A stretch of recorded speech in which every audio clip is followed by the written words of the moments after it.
ओम शांति। आज 23 जून 2021 के मधुर महावाक्य है और आज की मुरली बाबा की धारणा युक्त मुरली है, जिसमें बाबा कहे, बच्चे तुम्हें विशेष ऐसा पुरुषार्थ करना है जो बाप से पूरा पूरा वर्षा ले सको, क्योंकि ये अंतिम जन्म है। इसके बाद कोई जन्म नहीं है जहां पर पुरुषार्थ कर सकेंगे। अगर शरीर छोड़ भी दिया तो नेचुरल है कि दूसरे जन्म में छोटा बच्चा होगा, वो पुरुषार्थ कैसे करेंगे। तो इसीलिए बाबा कहे पुरुषार्थ का ये अंतिम अवसर है। 63 जन्मों की आदत संस्कारों को मिटाना है, तो कितनी मेहनत करनी पड़ेगी। बाबा कहे तुम बच्चों को विशेष देही अभिमानी बनने की मेहनत करनी है। साथ ही साथ बाबा को इतना याद करें जो आत्मा के अंदर का किचड़ा निकल जाए, आत्मा पावन बन जाए और पावन बनकर बाप के साथ हम घर चल सके। तो इसीलिए बाबा कहे इसी अंतिम जन्म में तुम्हें विशेष पुरुषार्थ करके पावन जरूर बनना है। सुनते हैं बाबा के मधुर महावाक्य। ओम शांति। मीठे बच्चे, याद से आत्मा का किचड़ा निकालते जाओ। आत्मा जब बिल्कुल पावन बने तब घर चल सके। प्रश्न है, इस अंतिम जन्म में बाप के किस डायरेक्शन को पालन करने में ही बच्चों का कल्याण है? उत्तर है, बाबा कहते, मीठे बच्चे, इस अंतिम जन्म में बाप से पूरा वर्षा ले लो।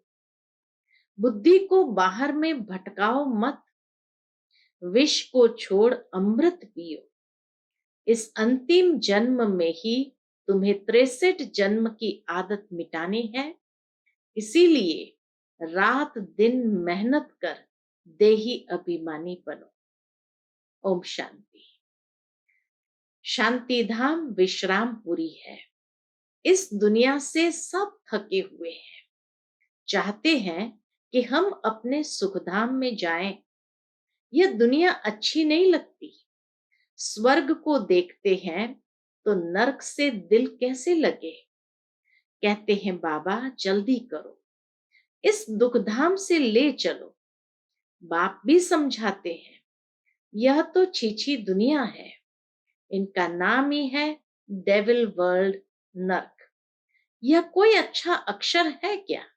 डेविल वर्ल्ड, बाबा कहे यह कोई अच्छा अक्षर है क्या? कहाँ डीटी वर्ल्ड, कहाँ डेविल वर्ल्ड। इस डेविल वर्ल्ड में सब तंग हो गए हैं, परंतु वापस कोई जा नहीं सकते। तमो प्रधानता की खाद पड़ी हुई है, वह खाद आत्मा से निकले, उसके लिए पुरुषार्थ कर रहे हैं। जो अच्छे पुरुषार्थी है उनकी अवस्था पिछाड़ी में अच्छी हो जाएगी। ये पुरानी दुनिया खलास हो जाएगी। अब तो बाकी थोड़े रोज है। जब तक बाप आकर वापस न ले जाए तब तक कोई वापस जा नहीं सकते। दुनिया में दुख है ना, घर में भी कोई ना कोई दुख रहता है। आज हर एक घर में देखो कोई ना कोई दुख रहता है।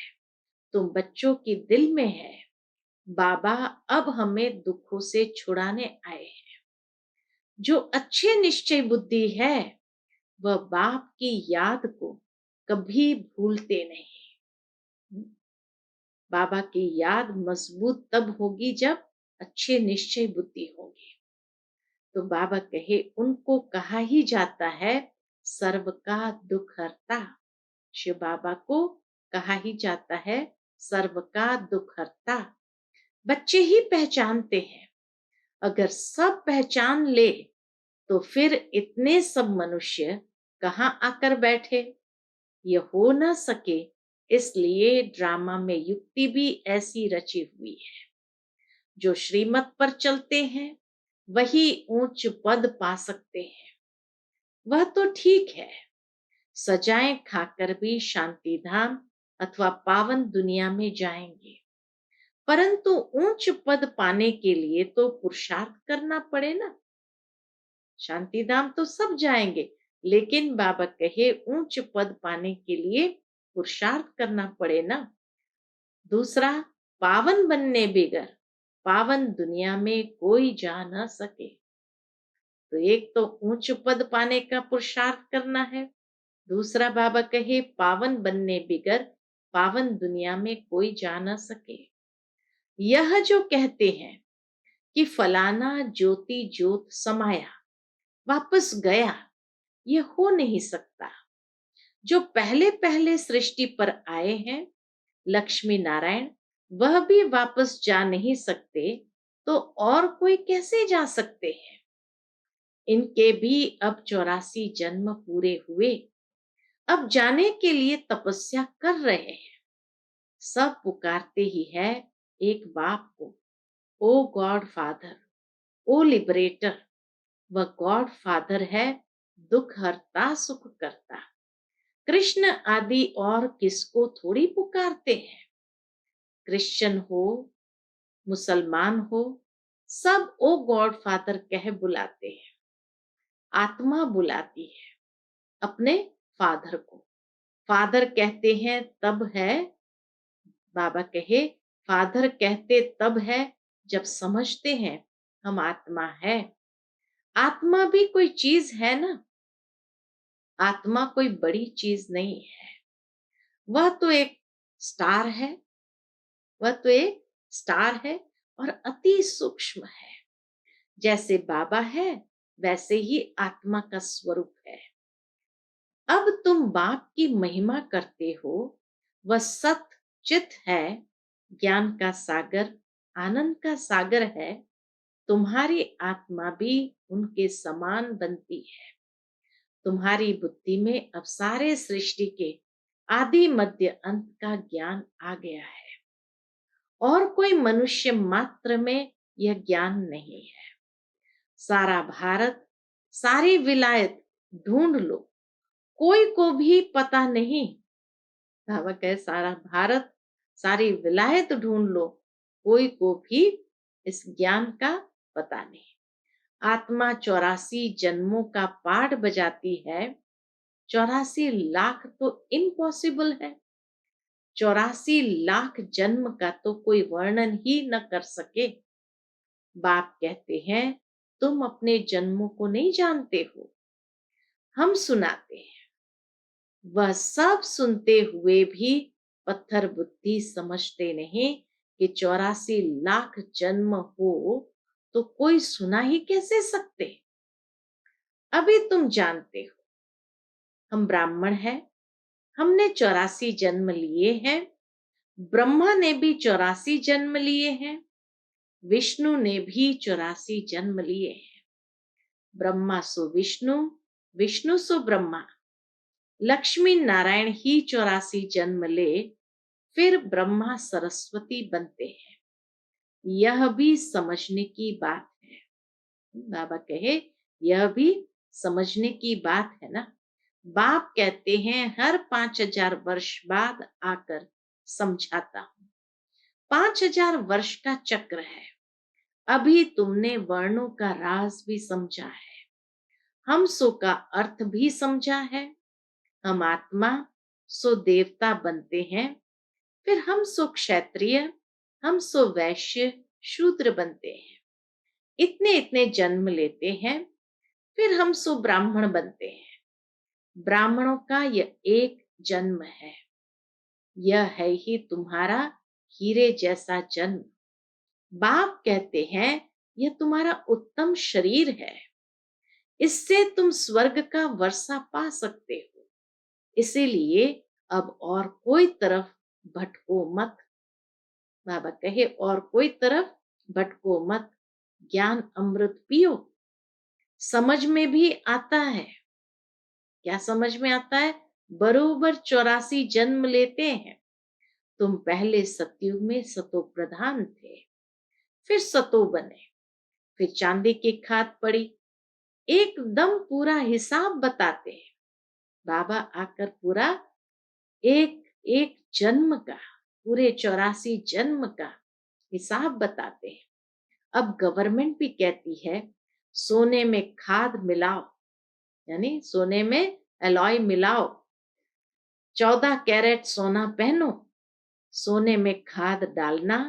ये भारतवासी अपशुगन समझते हैं, इसलिए हर कोई अपने पास प्योर ज्वेलरी रखना चाहते हैं।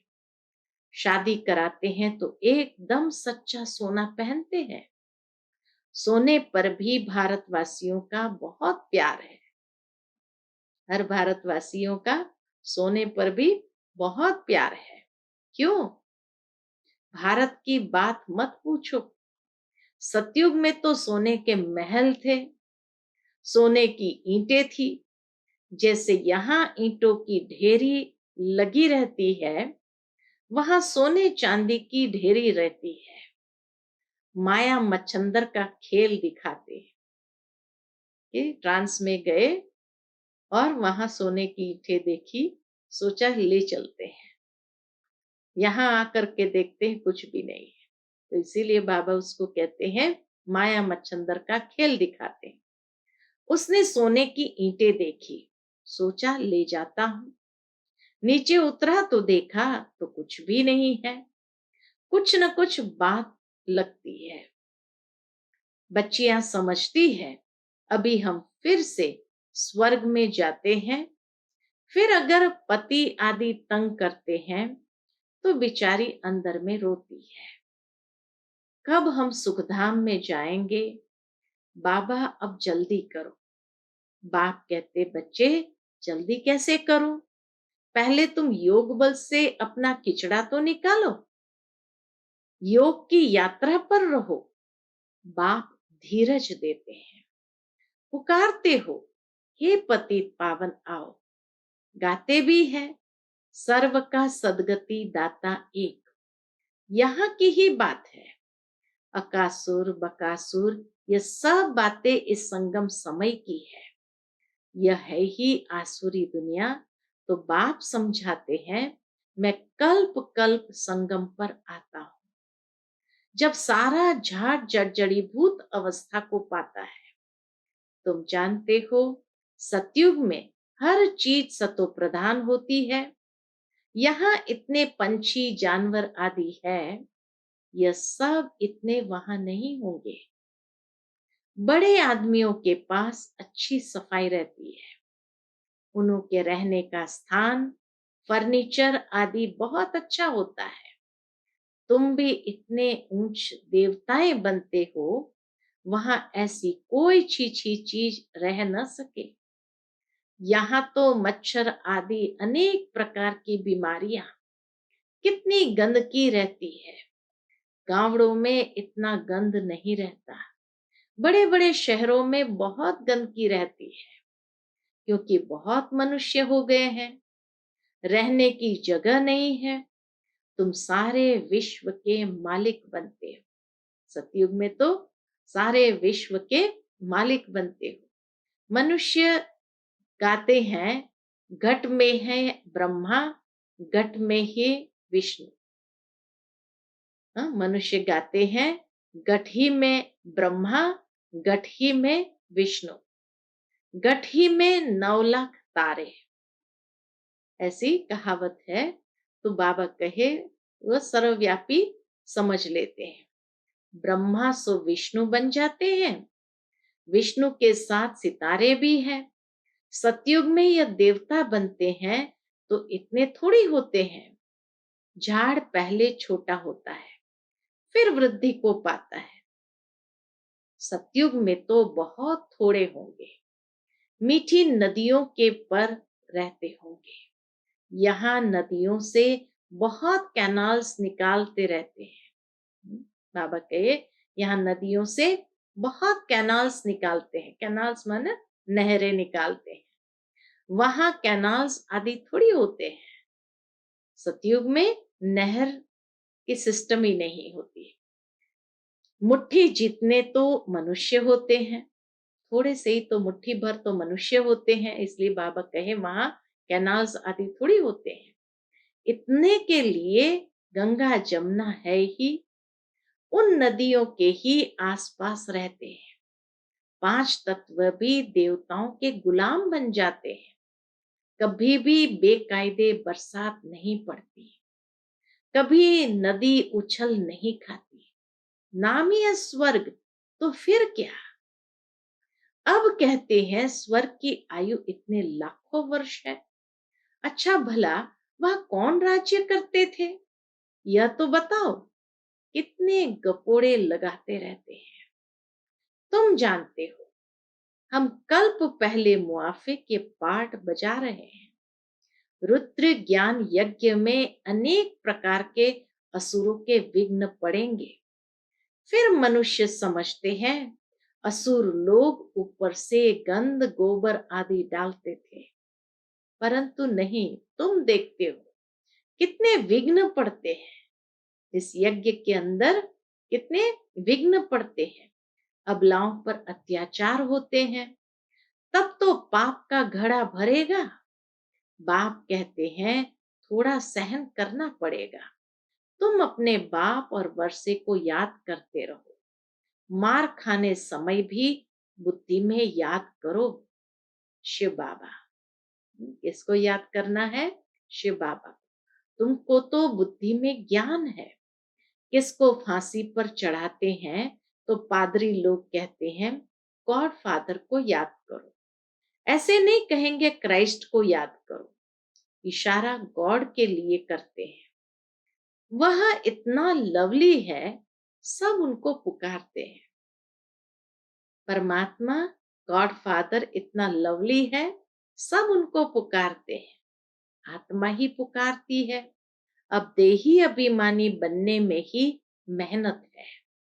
63 जन्म तुम देह अभिमान में रहे हो। अभी इस एक जन्म में वह आधा कल्प की आदत मिटानी है। तुम जानते हो देही अभिमानी बनने से हम स्वर्ग के मालिक बन जाएंगे। कितनी उच्च प्राप्ति है। तो रात दिन इसी कोशिश में रहना पड़े। कौन सी कोशिश में? देही अभिमानी बनने की कोशिश में रहना पड़े। मनुष्य धंधे आदि के लिए भी मेहनत करते हैं। आमदनी में मनुष्य को कभी झुटका या उबासी नहीं आएगी। जब कमाई हो रही हो तो उस समय मनुष्य को कभी झुटका या उबासी नहीं आएंगी, क्योंकि आमदनी है, इनकम है। पैसे की खुशी रहती है, थकने की बात ही नहीं रहती। बाबा भी अनुभवी है ना, साकार बाबा भी अनुभवी है ना। रात को स्टीमर्स आते थे तो आकर माल खरीद करते थे। जब तक ग्राहक की जेब खाली न करे तब तक उनको छोड़े नहीं। साकार बाबा अनुभव बताते कि कैसे रात में स्टीमर्स आती थी माल खरीद करने के लिए, तो जब तक वो ग्राहक की जेब खाली न हो तब तक उनको छोड़े नहीं। बाबा ने रथ भी पूरा अनुभवी लिया है, इससे सब अनुभव किया है। इसने, ब्रह्मा बाबा ने सब अनुभव किया है। गावड़े का छोरा भी था, 10 आने मण अनाज बेचता था। अभी तो देखो विश्व का मालिक बनते हैं। एकदम गावड़े का था, फिर चढ़ गया तो एकदम जवाहरत के धंधे में लग गया। ब्रह्मा बाबा पहले एकदम गावड़े का छोरा, फिर चढ़ गया तो एकदम जवाहरत के धंधे में लग गया। बस जवाहरत की बात। यह फिर है सच्चे जवाहरत। यह होता है रॉयल व्यापार। जवाहरत का बिजनेस बाबा कहे यह होता है रॉयल व्यापार। बाबा बहुत अनुभवी है। बाबा वाइसरॉय आदि के घर में ऐसे जाते थे जैसे अपना घर। इनको फिर कहा जाता है अविनाशी ज्ञान रत्न। जितना यह बुद्धि में धारण करेंगे, इससे तुम पदम पति बनेंगे। यह अविनाशी ज्ञान रत्नों को जितना बुद्धि में धारण करेंगे, इससे तुम पदम पति बनेंगे। शिव बाबा को कहा जाता है सौदागर, रत्नाकर। उनकी महिमा भी गाते हैं, फिर कह देते हैं सर्वव्यापी। महिमा के साथ फिर इतनी ग्लानि।